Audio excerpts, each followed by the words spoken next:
축복합니다. 우리 옆 사람과 인사해 볼까요? 안녕하세요. 한 주간 잘 보내셨는지 축복합니다. 축복합니다. 여러분, 하나님께서 오늘 이 시간 우리들을 주님의 자녀로, 주님을 예배하는 예배자로, 또 주님의 나라를 세워갈 일꾼으로 부르셨음을 믿으십니까? 아멘. 이 시간 잘 모르는 찬양일 수도 있는데요, 이 시간 이 찬양을 부르시면서 이 찬양의 가사를 한번 생각해 보시면서 불러주셨으면 좋겠습니다. 주님께서 우리를 예배자로 부르셨습니다. 주님께서 우리를 주님의 군사로 부르셨습니다 라는 찬양입니다. 우리 이 시간 주의 말씀 앞에서 찬양하시면서 예배로 나아가도록 하겠습니다.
주의 말씀 앞에서, 주의 말씀 앞에서 당신은 참된 예배자, 그토록 찾으시던 하나님의 기쁨, 하나님의 기쁨. 이 세상을 향한 거룩한 생명빛 되어 이 세상을 위한 구원의 소망 되어 영원한 하나님의 나라 함께 세워가리. 여러분, 이 찬양 조금 익숙해지셨죠? 우리 다시 한번 찬양할 때 이 가사를 다시 한번 생각하시면서 우리 찬양하도록 하겠습니다. 주의 부르심 따라, 주의 부르심 따라 당신의 삶을 드릴 때 세상은 당신 안에서 주의 영광 보리라. 이 세상을 이긴 주님의 군사 되어 이 세상을 섬긴 주님의 성검을 되어 영원한 하나님의 나라 함께 세워가리. 이 세상을 이길, 이 세상을 이길 주님의 군사 되어 이 세상을 섬긴 주님의 성검을 되어 영원한 하나님의 나라 함께 세워가리. 영원한 하나님의 나라 함께 세워가리.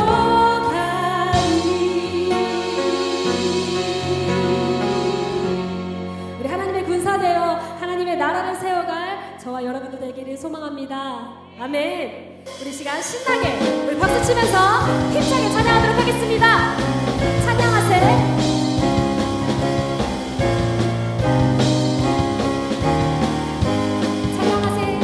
찬양하세. 찬양하세. 함께 소리 높여 찬을 드리세. 찬양하세. 찬양하세. 찬양하세. 함께 소리 높여 찬을 드리세.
주가 일하시네 찬양하도록 하겠습니다.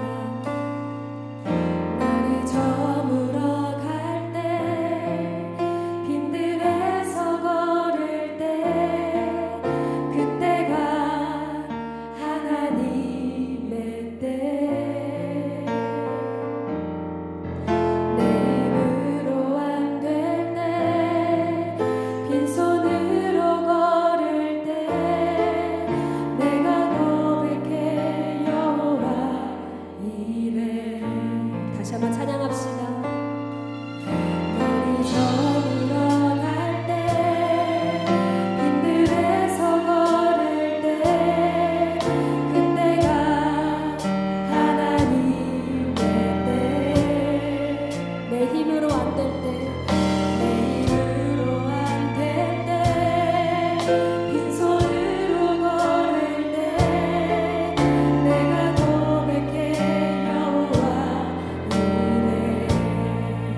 주가 일하시네. 주가 일하시네. 주가 일하시네. 주께 아끼지 않는 자에게 주가 일하시네. 주가 일하시네. 신뢰하며 걷는 자에게. 우리 한 번 더 찬양합시다. 우리 모인 이곳에 우리 모인 이곳에 주님 함께 계시네. 누리네 아버지 은혜. 주님 내가 가진 것을 드립니다. 적은 것과 물고기 내 모든 걸 드리네. 모두 고백해 여호와 은혜. 주가 일하시네. 주가 일하시네. 주가 일하시네. 주께 아끼지 않는 자에게 주가 일하시네. 주가 일하시네. 신뢰하며 걷는 자에게 주가 일하시네. 주가 일하시네. 주께 아끼지 않는 자에게 주가 일하시네. 주가 일하시네. 신뢰하며 걷는 자에게 하나님 사랑의 눈으로 하나님 사랑의 눈. 우리 두 손 들고 찬양합시다. 너를 오늘 때나 바라보시고 하나님 인정함으로써 인정한 비로소 언제나 너에게 기울이시니 어둠에 밝은 빛을 비춰주시고 너의 작은 시름에도 응답하시니 너는 어느 곳에 있든지 주를 향하고 주만 바라보지라. 우리 다시 한번 찬양합시다. 하나님 사랑의 눈으로 너를 어느 때나 바라보시고 하나님 인정한 비로소 언제나 너에게 기울이시니 어둠에 밝은 빛을 비춰주시고 너의 작은 시름에도 응답하시니 너는 어느 곳에 있든지 주를 향하고 주만 바라보지라. 우리 이 시간 예배를 위해서 다시 한번 기도합시다. 하나님 우리의 신음에 응답하시는 주님, 우리의 고통과 우리의 고민에 귀 기울여 주시는 주님 이 시간 우리가 우리 한 주간의 우리 모든 근심과 짐을 주님 앞에 내려놓기를 원합니다라고 우리 이 시간 예배를 위해서 그리고 우리의 마음을 위해서 기도하도록 하겠습니다. 기도하시겠습니다. 주님 감사합니다. 아버지 이 자리에서 아버지 시간 우리를 불러주시고 아버지 예배에 우리를 불러주시는 너무나 감사합니다. 하나님 이 시간 우리 모든 고민과 우리 모든 근심과 우리 걱정을 주 앞에 내려놓고 나가기 원합니다.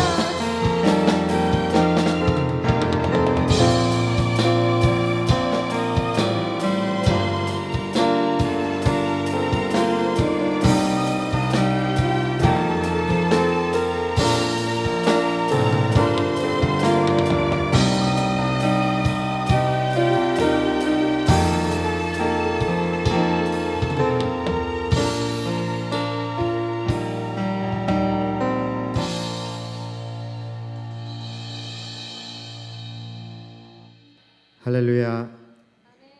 오늘 주일 예배 나오신 여러분들을 환영하고 축복합니다.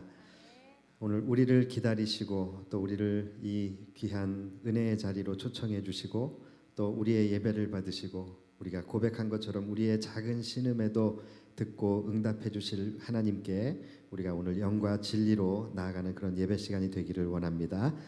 우리의 이러한 믿음의 고백을 담아서 우리 다 같이 자리에서 일어나셔서 신앙 고백으로 하나님 앞에 올려드리도록 하겠습니다.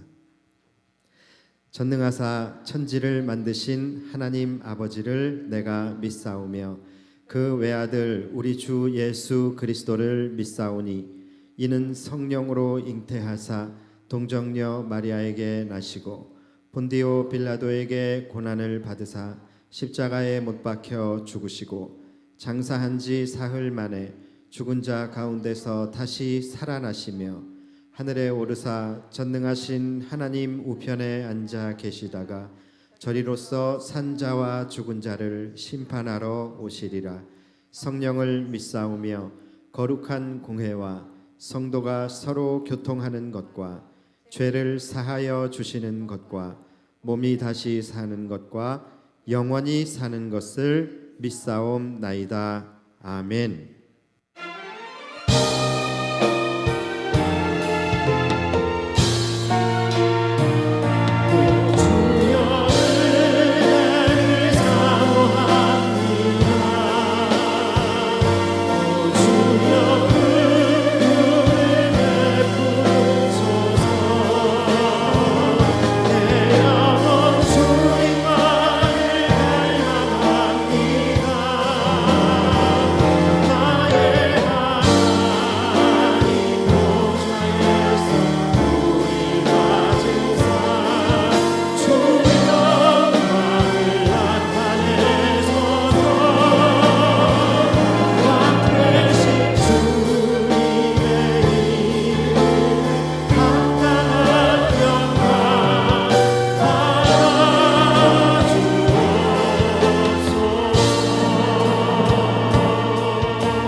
기운 좀 내십시오.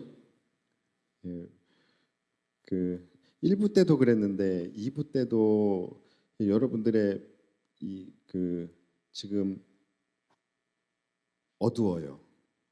예. 지난 한 주간에 무슨 일이 있으셨는지 제가 이렇게 걱정이 될 만큼 어두워요. 그 주일날 이렇게 밝은 옷 입으세요. 밝은 옷 입으시고 하나님 앞에서 이렇게 찬양팀이 화사한 옷을 입고서 이렇게 밝게 찬양을 하는데도 여러분들이 같이 막 뜨겁게 하나님을 향해서 마음을 열고 막 이렇게 찬양하기보다는 그런 모습이 잘 안 보여요. 그래서 우리가 하나님 앞에 나올 때는 하나님을 만나기 위해서 온 거잖아요. 기쁨으로 오는 거잖아요. 그리고 이 예배는 하나님 앞에 올려드리는 축제의 향연이잖아요. 예, 그럼 그러한 마음으로 우리가 좀 예배를 드렸으면 좋겠습니다. 예, 아멘을 하더라도 그렇게 하지 마시고, 예, 아멘의 소리가 크면 클수록 그게 내가 오늘 하나님이 부어주시는 그 은혜를 받는 그릇의 크기예요. 내 아멘 소리의 크기가.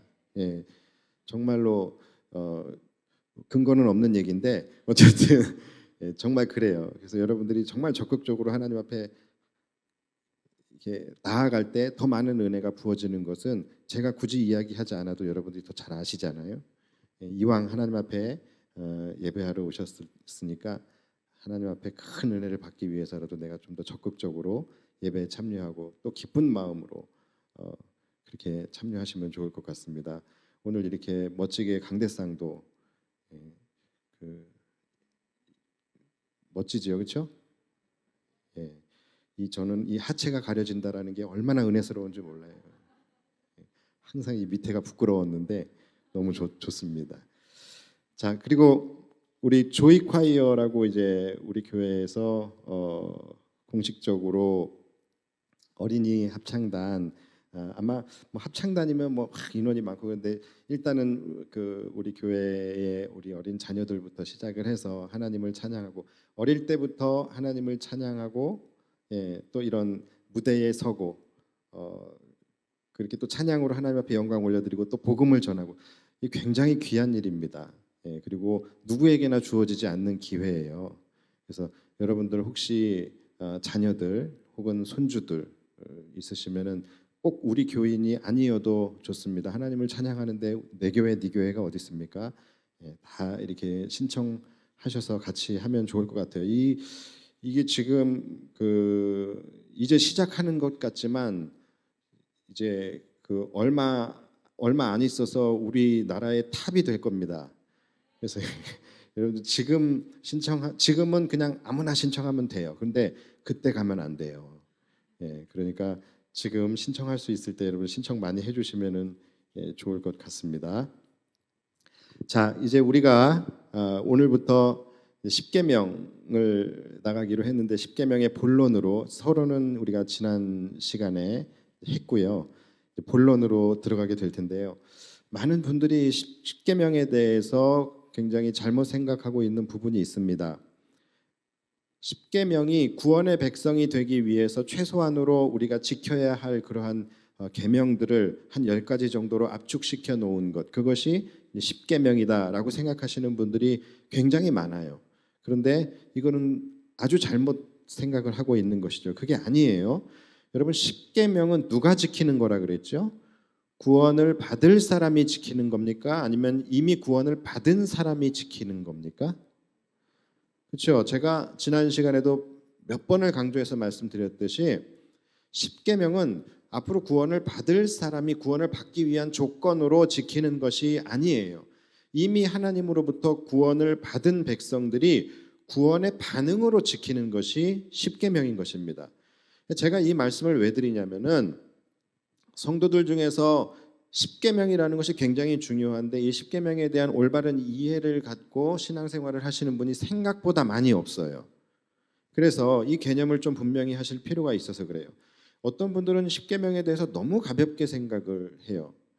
그래서 우리 찬송가 뒷장에 붙어 있는 그 10계명, 그냥 10계명을 하나의 부록 정도로 그렇게 생각하면서 가볍게 여기시는 분들이 계시는데 여러분 절대로 십계명을 가볍게 생각하시면 안 되는 거예요. 왜냐하면 이 십계명이라는 것은 하나님이 제정하시고 하나님이 직접 내려주신 것이 십계명이에요. 그냥 가볍게 볼 일이 아니에요. 여러분 각 교단들마다 교회의 헌법이 있죠. 우리 교단도 헌법이 있습니다. 근데 교단의 헌법은 누가 제정하는 거죠? 누가 만드는 거예요? 모르죠. 관심도 없고요. 그게 맞아요. 왜냐하면 교단의 지도자들이 저도 누군지 몰라요. 근데 교단의 지도자들이 뭐 본인들이 이제 회의를 해서 하나님의 뜻을 찾아서 이렇게 정한 것이 교회 헌법이에요. 그러니까 교회 헌법은 인간들이 정한 겁니다. 그러나 이 십계명은 인간이 정한 것이 아니에요. 하나님이 제정하시고 하나님이 친히 돌판에 새겨서 내려주신 것이 십계명이에요. 다시 말해서 십계명은 입법자가 하나님이시라는 겁니다. 결코 우리가 이것을 가볍게 여겨서는 안 되는 것입니다. 또 어떤 분들은 아까 말씀드린 것처럼 이 십계명을 잘 지켜야지 내 구원이 이루어진다라고 생각을 하시는 분들이 많아요. 그래서 살면서 나름 십계명의 계명들을 지키기 위해서 노력을 하는데 혹시라도 그 계명을 어기게 되면은 내 구원에 문제가 있는 것이 아닌가? 혹시 구원이 또 잘못되는 것이 아닌가라고 불안해하시는 분들이 계실 수도 있습니다. 그런데 여러분 십계명은 구원의 조건이 아니에요. 십계명은 이미 구원받은 자들이 지키는 계명입니다. 구원받지 않는 자들은 십계명을 볼 필요도 없어요. 그리고 지킬 필요는 더더욱 없고요. 좀 더 정확히 말하면 구원받지 않은 자들은 십계명을 지킬 자격이 없는 겁니다. 분명히 하나님은 이스라엘 백성들을 구원하시기 전에 애굽에서 끄집어내시기 전에 그들에게 십계명을 주시고 너희가 이 계명을 잘 지켜 행하라. 이 계명을 너희가 잘 지켜 행하면 내가 반드시 너희를 애굽에서 이끌어내겠다라고 말씀하셨죠? 아이고 안 속으시네. 예, 그렇게 말씀하지 않으셨어요. 그렇죠? 하나님은 십계명을 주시고 그것을 조건으로 구원을 하신 것이 아니에요. 하나님 먼저 은혜를 베푸셔서 그들을 애굽에서 이끌어내셨어요. 먼저 홍해 가운데서 그들을 구원해내셨어요. 먼저 아말렉과의 싸움에서 그들을 구원하셨어요. 먼저 모든 상황 광야에서 그들에게 모든 것을 제공하시면서 은혜를 베풀어 주셔서 그들을 이끌어내셔서 하나님의 백성으로 먼저 삼으셨다라는 것이죠. 그리고 그들과 언약을 맺으셨어요. 내가 너희를 택한 족속이요 거룩한 나라요 왕 같은 제사장으로 삼을 것이다 라고 선포를 하신 후에 그 다음에 십계명을 주신 거예요. 그렇죠? 그러니까 십계명은 하나님의 나라의 백성이 되기 위해서 지키는 법이 아니라 하나님 나라의 백성이 된 자들에게 요구되는 하나님 나라의 법인 것입니다. 자, 그렇다면 여러분들에게 지금 십계명이 주어졌다라는 것, 여러분 이것은 여러분들에게 족쇄입니까? 아니면 은혜입니까? 그렇죠? 목소리를 한 3도 정도만 올리면 좋을 것 같아요. 은혜, 도레미, 은혜 이렇게 3도 정도만 올려주세요. 여러분 십계명이 여러분들에게 주어진 것은 족쇄입니까? 은혜입니까? 아우 좋아요. 예, 불협화음 내시는 분 계시는데 자 부담입니까? 자랑스러움입니까? 예, 이것은 자랑스러운 거예요. 우리가 십계명을 지키는 자라는 것은 바로 하나님 나라의 백성이라는 뜻인 거예요.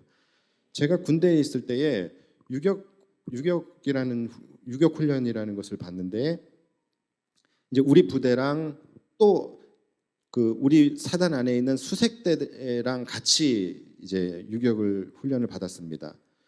그런데 이 수색대는 굉장히 그 군 기강이 꽉 잡혀 있는 그러니까 그 전문 용어로 빡센 그런 군대예요. 그리고 우리는 이제 보급 부대인데 보급 부대는 조금 느슨합니다. 예, 그렇게 막 뭐 세지 않고 막 그래요. 근데 이 두 부대가 같이 만나서 함께 이제 유격 훈련을 받는 거예요. 그런데 달라요. 그들은 이 수색대 그들만의 규범이 따로 있어요. 그러니까 그들 안에서만 지켜야 하는 그들만의 규범이 따로 있어요. 그래서 이동을 할 때도 그들은 달라요. 우리랑 달라요. 그리고 구보를 할 때도 그들은 다르고 밥을 먹을 때도 다르고 모든 게 다 달라요. 군가를 불러도요. 우리가 부르는 거랑은 좀 틀려요. 훨씬 더 절도 있고 훨씬 더 이 강인함이 느껴지는 그런 초코파이를 먹는 것도 달라요. 우리는 막 널브러져 가지고서 막 병장인데도 내 거 하나 더 줘 막 이러거든요. 근데 그들은 초코파이를 먹어도 널브러지지 않아요. 그냥 딱 열중샷하고 먹어요. 이렇게 먹고 이렇게 먹고. 그러니까 뭐가 하나 다 다른 거예요. 그러니까 걔네들만이 지키는 그런 그 안에서 지켜져야 하는 그런 규범들이 있는 거예요. 근데 재밌는 게 뭐냐면 모습만 봐도 구별이 되더라는 것이죠. 모습만 봐도 굳이 말하지 않아도 저 사람이 지금 어떤 규범 안에 있는가, 어떤 규범을 지금 지키면서 있는가, 그 모습만 봐도 저 사람이 지금 어디 소속인지를 알 수 있다라는 거예요. 심지어 그들은 자신들이 그러한 그들의 규범을 지키는 것에 대해서 자부심을 갖는 거예요. 자부심을 가져요. 그러니까 분명히 그들의 그 모습은 우리보다는 훨씬 더 불편해요. 우리는 좀 널브러져 있고 우리는 굉장히 좀 후리한데 그들은 뭐 하나하나가 다 통제되어 있고 그 규범 안에서만 움직이는 그런, 우리보다 훨씬 불편하죠. 그런데 불편함에도 불구하고 그들은 그것에 대한 자부심을 가지고 있는 것 같아요. 그리고 심지어 우리를 바라보는 그들의 눈빛 속에 굉장히 무시함이 있습니다. 우리는 너희 같은 그런 당나라 부대와는 달라.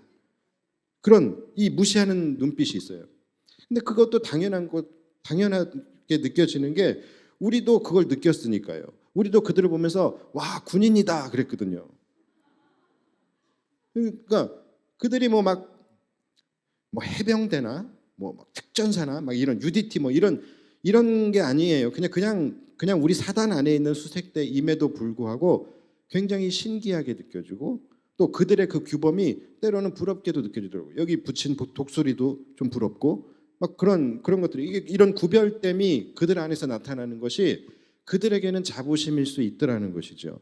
이처럼 여러분 어떤 규범이라 할지라도 그것이 내가 무엇을 이루기 위한 조건이냐 아니면 무엇을 이미 이룬 자들의 반응이냐 여기에 따라서 그 규범의 의미는 천지 차이가 나는 거예요. 내가 무엇을 이루기 위해서 규범 안에 매여 있다고 한다면 그것은 나의 족쇄이고 나의 부담이 될 수 있습니다. 그러나 이것이 내가 이미 이룬 자의 반응이라고 한다면 이것은 은혜이고 이것은 자랑이 되는 거예요. 그런 의미에서 이미 우리는 구원과 영생이라는 것을 이루었어요. 하나님의 은혜로 그 구원을 이룬 자들입니다. 그래서 하나님 나라의 시민이 된 우리들에게 주어진 이 십계명, 이것은 결코 우리에게 족쇄가 아니라 이것은 은혜인 것이고 십계명을 우리가 지키며 살아간다는 것은 우리의 부담이 아니라 자랑스러움이 돼야 되는 거예요. 이것으로 인하여 우리가 교만할 필요는 없겠지만 그렇지만 우리는 세상 사람들을 바라볼 때에 우리는 너희와 다르다라는 부분에 대한 그런 구별됨을 나타내게 할 수도 있는 것이 바로 십계명입니다. 그래서 여러분 이 차이를 아는 것이 굉장히 중요해요. 그리고 이것이 더 나아가서 또 어떤 더 큰 차이로 만들어내게 되는지를 말씀을 드릴게요. 자, 만약에 우리가 구원을 받기 위해서 구원의 조건으로 십계명을 지키는 것이라고 한다면 이 십계명의 의미는 완전히 달라집니다. 제1계명 너는 나 외에 다른 신들을 내게 두지 말라라는 계명부터 시작해서 이 십계명의 모든 계명들이 그저 맹목적으로 따르는 행위적으로 따르는 그런 규범, 그런 계명밖에 될 수가 없어요. 왜냐하면은 내가 구원을 받기 위해서 지키는 거기 때문에. 그렇기 때문에 왜 내가 이 계명을 지켜야 하는지, 이 계명의 의미가 무엇인지 이런 것은 하나도 중요하지가 않아요. 그저 나에게 요구되어지는 행위만 내가 지켜 행하면 되는 거예요. 왜? 그것이 조건이기 때문에. 그렇기 때문에 말 그대로 내가 구원을 이루기 위해서 지켜야 하는 십계명은 말 그대로 행위법이 될 수밖에 없는 거예요. 그러나 반면 이미 구원을 받아서 하나님의 백성이 된 자들에게 주어진 법이라고 한다면 이야기는 달라지는 거예요. 이야기는 구원받은 백성들이 지키게 되는 이 계명들은요, 이것은 내가 행위적으로 지키는 것이 아니라 우리를 구원하신 구원자와의 관계 속에서 체결된 언약이에요. 그렇기 때문에 이것은 내가 구원을 받은 것에 대한 감사의 반응으로 지켜지게 되는 규범인 거예요. 즉 이것은 행위가 아니라 마음으로 행하게 되는 법이 된다라는 거예요. 이것이 십계명의 진짜 핵심이에요. 잘 이해가 안 가시죠? 그래서 또 친절한 주일 씨가 여러분들에게 또 예를 들어서 설명을 해드릴게요. 만약에 어떤 아이가 부모 다 잃고서 고아가 돼가지고서 길바닥에 나앉았어요. 굉장히 비참한 삶을 살아가는데 제가 그 아이에게 이렇게 이야기를 합니다. 얘야, 너 교회 다녀. 교회 나와라. 교회 나오면 내가 너를 양자로 삼을게. 그래서 너 우리 집에서 같이 살면서 내가 먹여주고 입혀주고 공부까지 시켜줄 테니까 너 교회에 나와. 자, 그러면은 이 아이는 교회를 다니기 시작을 합니다. 그렇죠? 그런데 이 아이가 교회를 다니는 이유가 뭐예요? 오로지 양자가 되기 위해서 다니는 거예요. 그 목적만을 위해서 다니는 거예요. 그렇기 때문에 또 그에게 요구되어지는 것은 교회를 그냥 다니는 행위예요. 그렇기 때문에 이렇게 해서 주어지는 규범은 행위로 지켜지는 그 행위법밖에 되지 않는 거예요. 그 이상의 의미는 찾을 수가 없게 되는 거예요. 그런데 만약에 제가 아무 조건 없이 그 아이를 먼저 데리고 와요. 그래서 양자를 삼아줘요. 그래서 그 아이를 먹여주고 입혀주고 함께 같이 생활하면서 정말로 아들처럼 잘 공부까지 시켜주면서 그렇게 해요. 그리고 나서 이제 그 아이에게 말합니다. 아들아, 알다시피 아빠는 하나님을 믿는 사람이야. 그리고 내가 너를 아들로 삼은 이유도 너가 하나님의 자녀이기 때문이고 우리가 하나님 안에서 한 가족이기 때문이야. 그러니까 너도 하나님의 은혜를 입은 하나님의 자녀이기 때문에 너도 이제부터는 하나님을 예배하는 하나님의 자녀가 되어야 해. 이렇게 이야기를 합니다. 자, 그러면 이 아이에게 요구되어지는 것은 행위적으로는 똑같아요. 교회 다니란 얘기예요. 그렇죠? 그런데 교회 다니는 그 행위는 똑같지만 그것은 단순한 행위가 아니라 하나님의 자녀가 됨을 요구하는 거예요. 바로 그리스도인이 되는 것을 요구하는 거예요. 그렇죠? 그러니까 너는 그냥 행위적으로 왔다 갔다 교회를 다녀라 이게 아니라 너는 교회를 다님으로 진정한 하나님의 자녀가 되고 그리스도인으로 살아가라라는 것을 교회 다녀야 된다라는 그 말 안에 함축시켜 놓은 것이라는 것이죠. 그러니까 전자는 행위로만 지키면 되는 것이지만 이 후자는 마음으로 행해야 하는 법인 거예요. 십계명이 바로 그런 거예요. 우리가 십계명을 지키는 것이 구원의 조건으로 지키게 된다면 우리는 십계명 속에서 이 계명 속에 나타나는 그 행위 그 이상의 의미를 절대 찾을 수가 없습니다. 그러나 우리가 십계명을 지키는 것이 구원을 받은 자, 이미 하나님으로부터 하나님의 자녀가 된 그런 은혜를 받은 자들의 반응이 된다고 한다면 그 계명들은 행위의 규범이 아니라 마음으로 지키는 규범이 되는 거예요. 그래서 여러분 십계명을 뭐라고 말하냐면 십계명은 행위를 묶는 법이 아니라 마음을 묶는 법이라고 합니다. 그러니까 이것이 굉장히 중요한 거예요. 그동안에 많은 사람들은 십계명에 나타나는 표면적 행위를 지키려고 많이 노력을 해요. 그런데 그것은 십계명을 온전히 지키는 게 아니에요. 십계명에 대한 올바른 이해가 아니라는 거예요. 십계명은 사람의 몸을 묶는 그 법이 아니라 사람의 마음을 묶는 법이라는 거예요. 행위법이 결코 아닙니다. 그렇기 때문에 예를 들어서 십계명의 4계명이 뭐예요? 안식일을 기억하여 거룩하게 지키라는 것이잖아요. 여러분들은 그 계명을 따라서 오늘 이 자리에 이렇게 나와서 예배를 드리고 있죠. 자, 그런데 여러분들이 지금 이 자리에 나와서 예배를 드린다고 해서 이 계명을 여러분들이 온전히 지켰다고 단언할 수 없다라는 것입니다. 그것을 알아야 되는 거예요. 만약에 십계명이 행위법이라고 한다면 여러분들은 이 자리에 나와서 앉아 계신 것만으로 여러분들은 훌륭하게 지켜낸 거예요. 왜냐하면 행위법이기 때문에. 그러나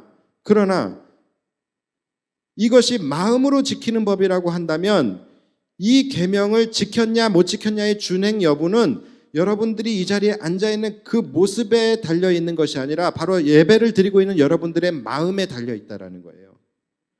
내가 진정한 마음으로 내가 하나님을 경외함으로 지금 하나님을 예배하고 있느냐? 바로 그 마음이 안식일을 기억하여 거룩하게 지키라, 이 계명의 준법 여부를 판단하는 거라는 것이죠. 이 자리에 앉아 있다고가 아니에요. 그래서 10계명은 마음으로 지키는 법이라는 거예요. 이 모든 이 구원과 믿음에 대한 이 메커니즘이 다 그런 식이에요. 여러분, 우리가 구원을 받게 된 것도 십자가에 우리를 대신해서 죽으신 그 육체의 죽음, 그 행위 자체로 구원받은 것이 아니거든요. 여러분, 육체의 죄에 대한 대속, 이것은요, 그 전에도 짐승을 통해서 계속해서 이루어졌던 거예요. 그런데 우리에게 걸려있는 가장 큰 문제가 뭐였었냐면 바로 우리가 살면서 짓는 그런 자범죄들, 이런 죄들의 문제가 아니라 영원히 멸망받을 수 없는 우리를 묶고 있는 죄와 사망의 법, 이것이 우리가 풀 수 없었던 가장 큰 문제로 걸려 있었던 것이거든요. 그런데 이 죄와 사망의 법, 이 죄와 사망의 문제를 해결할 수 있는, 이것을 무력화시킬 수 있는 법은 바로 생명의 성령의 법이에요. 근데 이 생명의 성령의 법은 오직 그리스도 예수 안에만 있는 법이에요. 그렇기 때문에 천하만국에 우리를 구원하고 우리를 대속할 수 있는 분은 오직 예수 그리스도 한 분밖에 없었던 것이죠. 그래서 로마서 8장에 보면은 8장 2절에 보면 이는 그리스도 예수 안에 있는 생명의 성령의 법이 죄와 사망의 법에서 너희를 해방하였습니다. 그러니까 우리의 구원은 이렇게 해서 이루어진 거라는 것이죠. 그러니까 우리를 죄와 사망의 법에서 건져주신 그 십자가의 사건의 근거는 행위가 아니었다라는 거예요. 바로 우리를 향한 하나님의 사랑이었다라는 것이죠. 그리스도의 순종이었다라는 것이죠. 그렇기 때문에 우리의 구원도 행위로 얻을 수 있는 것이 결코 아니에요. 우리는 무엇을 통해서 구원을 받을 수 있습니까? 바로 하나님을 향한 사랑과 믿음이에요. 믿음. 그 믿음을 통해서 우리가 구원에 이를 수 있는 것이죠. 그러니까 십계명도 바로 이와 같은 맥락에서 여러분들이 이해하고 지켜져야 된다는 거예요. 십계명도 우리를 구원하시기 위해서 십자가에 달려 죽으신 그 행위의 근거가 바로 우리를 향한 그리스도의 사랑이었잖아요. 이스라엘 백성들이 애굽에서 구원받고 가나안 땅에 들어가게 된 이 모든 행위의 근거가 뭐예요? 그들을 향한 하나님의 사랑이었잖아요. 그렇기 때문에 하나님이 주신 계명, 이 십계명을 지키는 그들의 행위 역시도 그 행위의 근거는 뭐냐면 하나님을 향한 사랑에서 기인해야 된다는 거예요. 그렇기 때문에 십계명이 마음의 법이지 행위의 법이 아니라는 것입니다. 뭔가 이해가 잘 안 가시죠? 어려우시죠? 그래도 어렵지만 그래도 이런 이야기일 거야 라는 그런 느낌은 조금 있으시죠? 그것만 있으면 돼요. 그것만 있으면 됩니다. 자, 그래서 십계명은 행위법이 아니라 마음법이라는 거, 이것만큼은 여러분들이 반드시 기억하셔야 돼요. 자, 그렇다면 여러분, 행위법이 더 지키기 어려울까요? 아니면 마음법이 더 지키기 어려울까요? 어떤 법이 더 지키기 어려울까요? 마음법이 더 지키기 어려울 것 같죠. 그렇죠? 자, 여러분, 십계명을 하나도 빠짐없이 완벽하게 다 지킬 수 있습니까? 여러분, 인간이 십계명을 하나도 빠짐없이 완벽하게 지킬 수 있어요? 뭘 해보지도 않고 없다 그래요. 마음만 먹으면 할 수 있어요. 왜냐하면 십계명의 그 계명들이 그렇게 우리에게 어려운 것을 요구하는 계명들은 아니에요. 그렇죠? 물론 쉽지는 않겠지요. 그러나 내가 굳게 마음 먹고 지키려고 하면은 사실 못 지킬 만큼 불가능한 것은 아니에요. 그리고 개수도 몇 개 안 되잖아요. 10개밖에 안 되잖아요. 그러니까 십계명을 지키는 것은 사실 불가능한 법은 아니라는 거예요. 자, 그렇다면 만약에 여러분들이 십계명을 다 잘 지켰어요. 다 잘 지켰다고 한다면 그러면 여러분은 완전한 사람입니까? 하나님 앞에서 의로운 사람입니까? 그런 사람이 될 수 있을까요? 내가 하나님이 주신 법을, 하나님이 제정하신 법을 완벽하게 다 잘 지켜냈으니까 나는 믿음으로 따지면 나는 최고의 경지에 이른 사람이다 라는 그런 마음을 여러분 확신할 수 있습니까? 지금 여러분 머리 위에 물음표가 다 지금 이렇게 달려 있어요. 선뜻 그렇다고 대답을 하지 못하시겠지요. 자, 그 이유가 뭡니까? 그 이유가 대단한 건 맞아요. 다 지켰다라는 것이 대단한 것은 맞지만 그렇다고 완전한 의인이 되었다라고 확신하지 못하는 이유는 이 십계명이 행위법이 아니라는 것을 여러분들의 영이 이미 인지하고 있다라는 증거인 거예요. 십계명을 다 잘 지켜도 그것을 십계명은 행위로 지키는 법이 아니라 마음으로 지키는 법이라는 것을 여러분들이 이미 알고 있다는 거예요. 예를 들어서 우리 나라에는 사회법이 있죠. 헌법이 있고 형법이 있고 상법, 민법 이런 것들이 다 있잖아요. 그런데 이 사회법을 다 잘 지키는 사람을 향하여 우리는 준법 정신이 투철한 사람이다, 대단한 사람이다, 법을 잘 지키는 사람이다 이런 말은 할 수 있지만 그에게 선한 사람이다, 의로운 사람이다라고 말할 수는 없는 것이지요. 왜요? 법을 잘 지키는 것과 의로운 것은 다른 거예요. 법을 잘 지키는 것과 선하다라는 것은 결이 전혀 다른 거예요. 법을 잘 지킨다고 선한 사람이 될 수 있는 것은 아니지요. 선함이나 의로움, 하나님이 우리에게 요구하시는 그 선함이나 의로움은 그렇기 때문에 행위를 통해서는 결코 이룰 수 있는 것이 아니라는 거예요. 행위법은요, 행위법대로의 따로 역할이 있어요. 사회법이 주로 행위법이죠. 우리 지금 이 사회의 법이 주로 행위법이에요. 행위법은 기준이 뭡니까? 말 그대로 행위예요. 그 사람의 행위가 기준이 되는 거예요. 그래서 예를 들어서 십계명의 6째 계명이 뭐예요? 살인하지 말라예요. 살인하지 말라. 그런데 이 살인하지 말라라는 법은 사회법에도 동일하게 있어요. 살인을 금하는 이 법령이 사회법에도 분명히 있습니다. 그러나 이 두 개의 법이 하나는 행위법이고 하나는 마음법이기 때문에 이 두 법이 서로 의미하는 것과 요구하는 것은 완전히 다르다라는 거예요. 그것을 알아야 됩니다. 사회법에서는 살인을 하게 되면 살인에 대한 법령에 따라서 처벌을 받습니다. 그리고 살인을 하지 않게 되면 처벌을 받지 않아요. 사회법은 이게 다예요. 이게 행위법인 거예요. 그 사람의 행위만을 묶는 법이에요. 그렇죠? 만약에 이 사람이 속마음으로 어떤 사람을 막 죽도록 미워해요. 증오하고 그리고 이 사람을 막 죽이는 상상을 매일같이 해요. 자, 사회법에서는 상관없습니다. 그렇게 해도 상관없어요.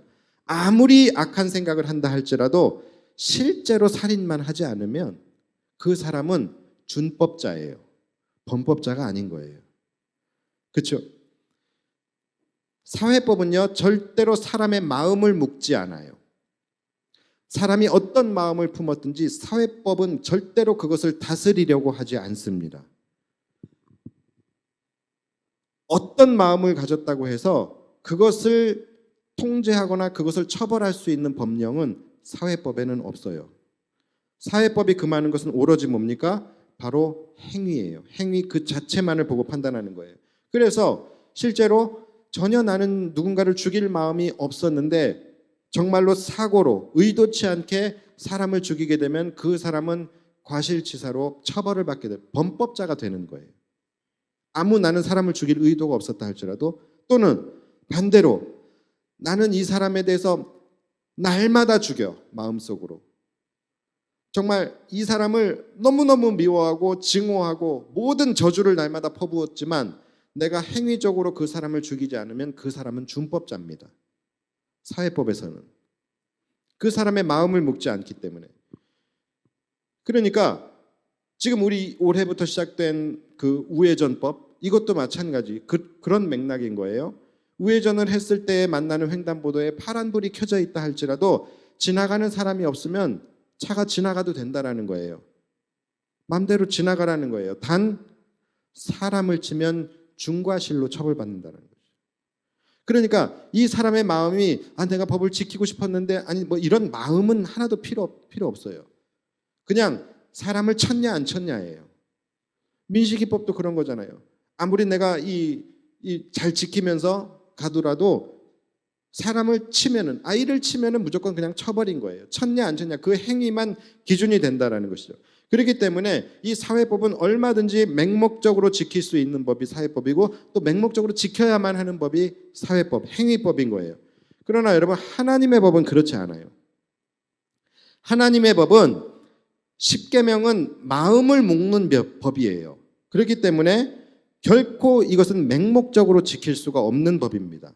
십계명에도 살인하지 말라라는 계명이 분명히 있지만 이 계명은 단순히 살인의 행위를 하지 말라는 것이 아니라 그 행위만을 요구하는 법이 아니라 사람에 대한 분노, 증오, 미움, 저주 이러한 모든 마음들까지도 함께 묶는 법이 바로 십계명이라는 거예요. 그래서 십계명에서는 마음으로 죽여도 살인이라고 합니다. 마음으로 품어도 그것을 간음이라고 합니다. 십계명은 마음법이라는 거예요. 그러니까 이 십계명 속에 나오는 하라의 계명과 하지 말라의 계명이 있잖아요. 이 하라의 계명 속에는 하지 말라의 또 다른 확장된 계명들이 그 안에 다 포함이 되어져 있는 거예요. 하지 말라의 계명 속에는 또 하라의 또 다른 계명들의 또 더 확장된 의미의 계명들이 그 안에 다 응축되어져 있다라는 것이죠. 그러니까 십계명은 단순히 그 워딩, 그 텍스트만 보고서 우리가 행위적으로 지키는 법이 절대로 아니라는 거예요. 십계명은 행위법이 아닙니다. 그래서 살인하지 말라라는 이 하지 말라라는 법 안에는 하라라는 더 많은 확장된 계명들이 있어요. 사랑하라, 용서하라, 미워하지 말아라. 이러한 다른 확장된 개념들이 그 계명 안에 있는 거예요. 그래서 내가 누군가를 죽이고 싶을 만큼 미워했지만 그를 죽이지 않았어요. 그렇다면 내가 행위적으로는 사람을 죽이지 않았기 때문에 사회법에서는 나는 전혀 자유로울 수가 있는 거예요. 사회법은 내가 온전히 지켰다고 말할 수 있는 거예요. 그러나 십계명을 지켰다고 자신 있게 말할 수는 없는 것입니다. 살인하지 말라의 계명 속에는 또 다른 사랑하라, 용서하라 이 계명들이 그 안에 들어있기 때문에 자, 이 말은 무슨 말입니까? 사회법은 행위를 강조하는 법이라고 한다면 하나님의 법은 사랑을 강조하는 법이에요.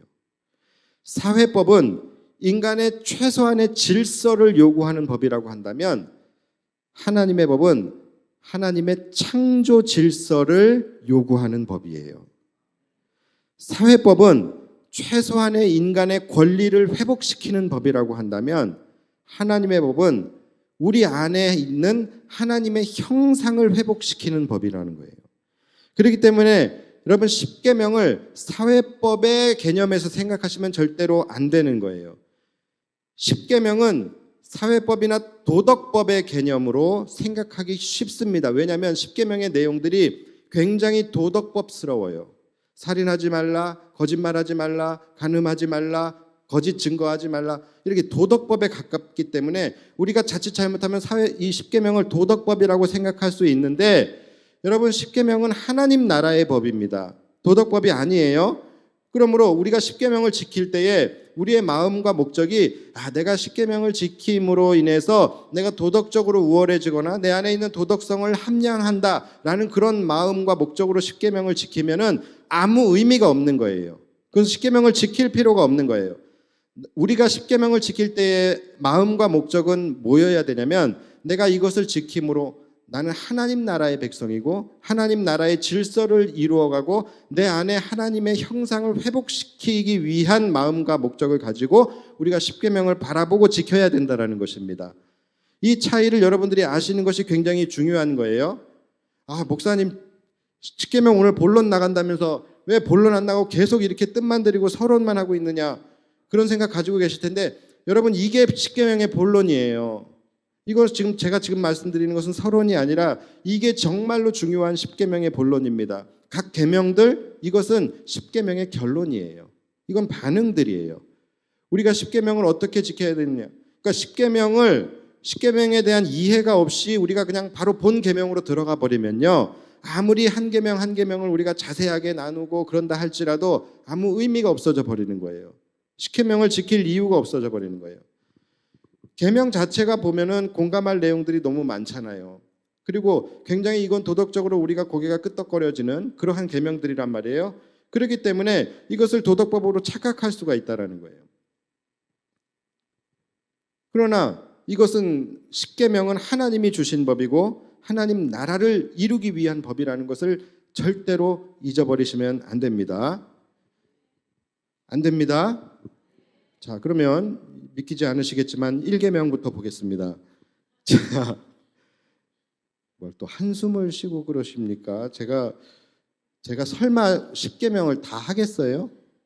10계명까지 다 하겠습니까? 오늘은 딱 1계명만 하고 마칠 거예요. 1계명만. 제가 지난주에 오늘은 이번 주는 좀 짧게 끝내주겠다라고 제가 말씀을 드렸었던 거 여러분들은 잊으셨을지 모르지만 저는 끝까지 그것을 기억하며 신실하게 그 언약을 이루어가는 그런 목사이기 때문에 최대한 이제 빨리 마치겠습니다.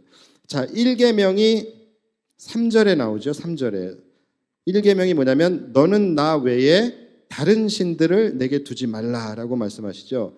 여러분 복습해 볼게요. 10계명은 행위를 묶는 법입니까? 마음을 묶는 법입니까? 마음을 묶는 법이에요. 그렇게 보셔야 돼요. 자, 그렇기 때문에 마음을 묶는, 그래서 하라라는 계명 속에는 하지 말라라는 확장된 의미들이 있고 하지 말라라는 계명 속에는 하라라는 확장된 의미들이 있는 거예요. 자, 그러면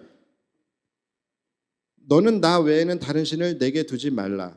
나 외에는 다른 신을 너의 앞에 두지 말아라라는 거예요. 이것은 하라의 계명이에요? 하지 말라의 계명이에요? 하지 말라의 계명이죠. 자, 그렇다면 이것은 하라의 계명, 하라에 더 많은 의미의 확장된 개념들이 있다라는 거예요. 자, 그러면 다른 신들을 너의 앞에 두지 말라라는 이 계명은 다른 말로 하면은 너희는 너희 앞에 나 여호와 하나님만 두라라는 계명인 거예요. 이해 가시겠죠? 너희의 눈앞에 하나님만 두라. 너희의 인생 앞에 하나님만 두라. 너희의 모든 계획들 앞에 하나님을 먼저 두라. 너희의 인생의 발걸음 걸음마다 먼저 하나님을 앞에 두라는 거예요. 다시 말해서 하나님만을 바라보면서 살아가라는 것이죠. 여러분, 우리의 눈앞에 하나님을 두고 하나님을 바라볼 수 있어야 하는 이유가 뭐예요? 제가 요 몇 주 동안 계속해서 여러분들에게 강조했던 것이죠. 그것이 바로 우리의 존재이기 때문에 그래요. 우리는 하나님으로부터 창조된 피조물이에요. 하나님의 자녀예요. 그렇기 때문에 우리는 창조주의 그늘 아래서 살아가지 않으면 살 수가 없는 자들이에요. 아버지 되신 하나님, 그 하나님을 바라보지 않으면 우리는 두려워서 불안해서 살 수가 없는 존재들이 바로 우리들이라는 거예요. 그렇기 때문에 우리는 날마다 우리 앞에 하나님이 계셔야 되고 우리의 눈으로 하나님을 볼 수 있어야지만 우리는 평안한 삶을 살아갈 수 있다는 것이죠. 그렇기 때문에 너희 앞에 나 외에 다른 신을 내게 두지 말라라는 것은 항상 너희 앞에 오직 여호와 하나님만을 두고 그분만을 바라보면서 살아가라는 거예요. 우리가 아까 찬양했던 것처럼 주만 바라볼지라 그 마음으로 그렇게 살아가라는 것이죠. 우리는 죄의 어둠으로 인해서 하나님과 단절되었을 때, 하나님을 보지 못하게 될 때 우리의 인생은 그때부터 무너지는 거예요. 방황하게 되고 두려움과 불안함 속에 살아가게 됩니다. 그렇기 때문에 항상 우리는 우리 앞에 하나님을 모시고 하나님을 바라보며 살아가는 것은 너무나 당연하고 중요한 거예요. 그러니까 너는 나 외에 다른 신을 내게 두지 말라. 이 계명이 단순한 행위법이 아니라고 한다면 이것은 우상숭배를 금하는 명령이잖아요. 우상숭배를 금하는 명령 외에도 너는 늘 하나님을 너의 인생길에 가장 앞에 모시고 하나님만을 바라보는 삶을 살아가야 한다. 이게 뭡니까?